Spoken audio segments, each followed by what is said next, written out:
Avivaktam vivakteshu. Bhagwan is that which have you heard in English?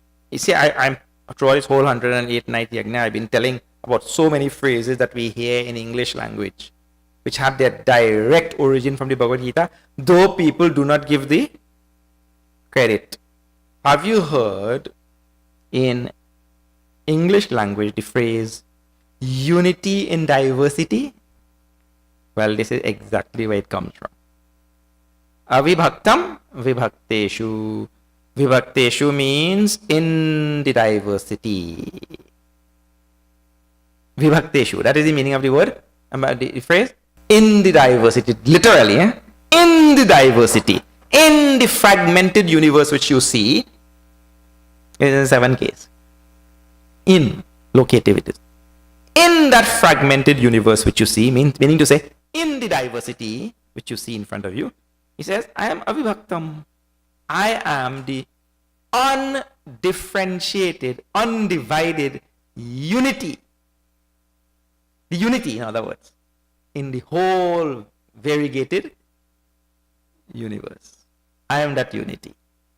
The universe, unity in the whole diversity. I am the one thing which is undivided in all the divided universe which you see. Because everything you see divided, cut up into pieces, nah. There's one object, there's one object, there's everything broken up. Fragmented universe. The diversity. So I am that one thread running through all things, the unity in all things. Avibhaktam vibhakteshu. Vibhaktam evacha sthitam. Appearing, now that part of the phrase is left out. It will be more important part. I am the one undivided, undifferentiated reality appearing as divided. This is pure Vedanta now. Because just now, there seems to have been a fragmented universe on the one hand, and on the other hand, a reality which is somehow in and amongst that divided universe. But he said, no.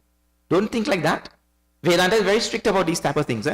Gita, Upanishad, are very strict about these type of things. See here, there's a difference. See, all of us are sitting here, right? And there are so many objects beside people, so many things. But in between all of them, there is space. Like between me and you, there is some space. So we say, with the first phrase, I am the one unit thing, unbroken thing among all the broken things, the fragmented things. So we could say, well, that he is like space. Because space is like that. Space is the one thing which is common everywhere. Because the Trinidad space and America space and European space is all same space. Space is space. Just like the space we had. So that also is space.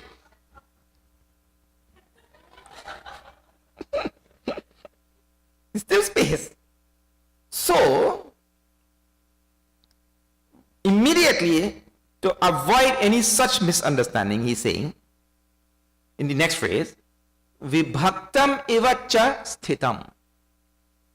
I am the one all-pervading thing appearing to be fragmented. Means now there are 2 things.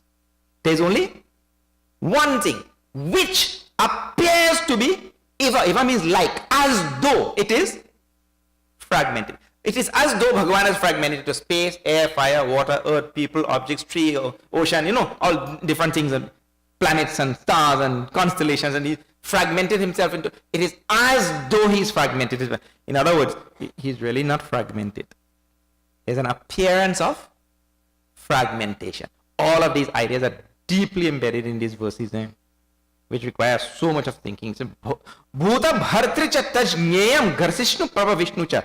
This means, this line here is the line from where we get this. He as Ishvara is Brahma, Vishnu and Mahesh. Because Prabha Vishnu means Brahmaji.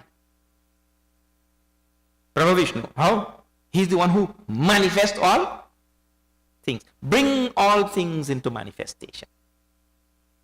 He brings all things into manifestation. Prabha Vishnu. Grasishnu devours all things. Shiva. He's a Shiva. Devour means all things get dissolved. And Bhuta Bhartri means he's the one who sustains. Just now we saw that word.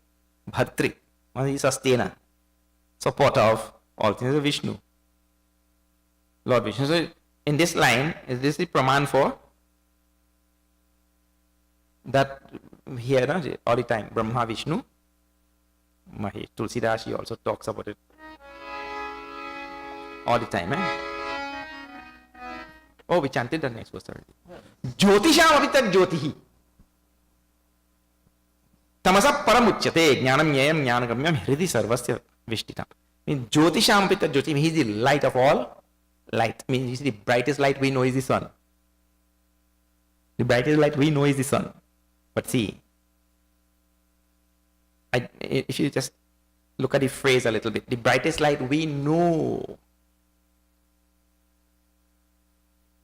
So really speaking, the final light is the light of knowledge. Suppose none of us had this light of knowledge, would we know that there is any sun? Means the sun itself, this is a philosophical point. It comes in also in European philosophy. The sun itself owes its existence to our knowledge. Because if nobody had knowledge, there would be no such thing as sun. They go together. Noah and known. Remember, I was telling you the pairs of opposite, they go together. If there is no such thing as hot, there can be no such thing as cold. One cannot exist without the other.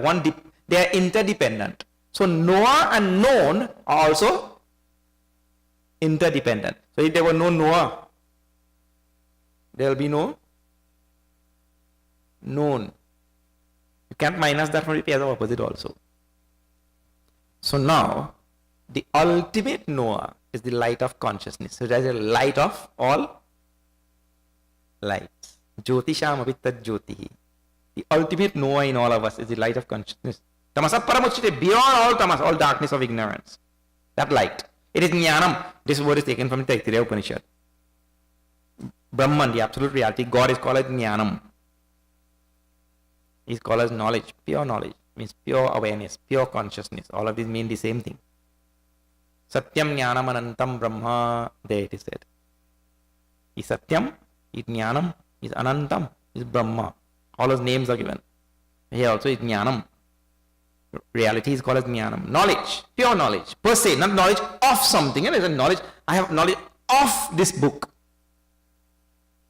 So that is a particularized knowledge.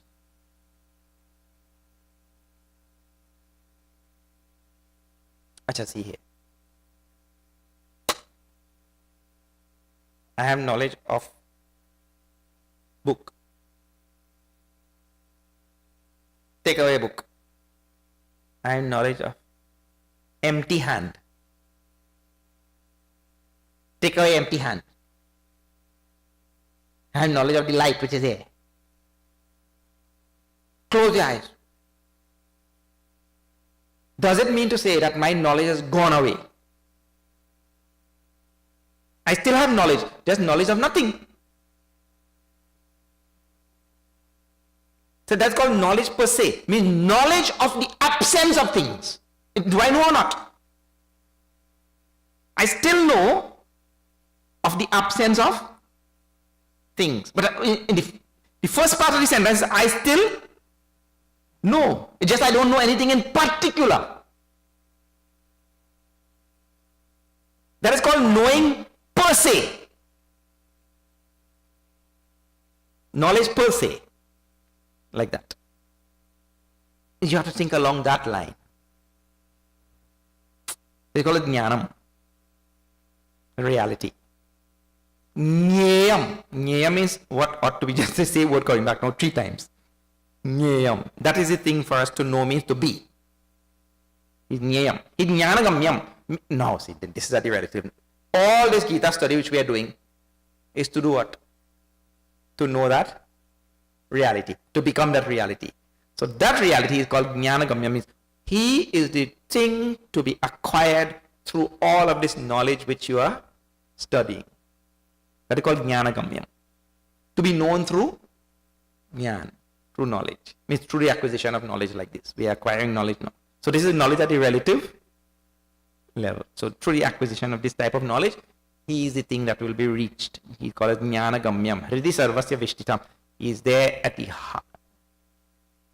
You see, these type of phrases, they are taken and really misinterpreted, misunderstood, taken at a very superficial level. He's in the heart of all beings. That's how people translate. The translation is so limited. It's not untrue, but it is, the translation is falls so short of what. Sarvasya in Sanskrit. Sarva in Sanskrit means all. All means not all beings, all things. Sarva pronoun in Sanskrit means all things, living, non-living, sentient, insentient, charam, acharam, moving on, moving. Every single thing you can think about, that is called as sarva.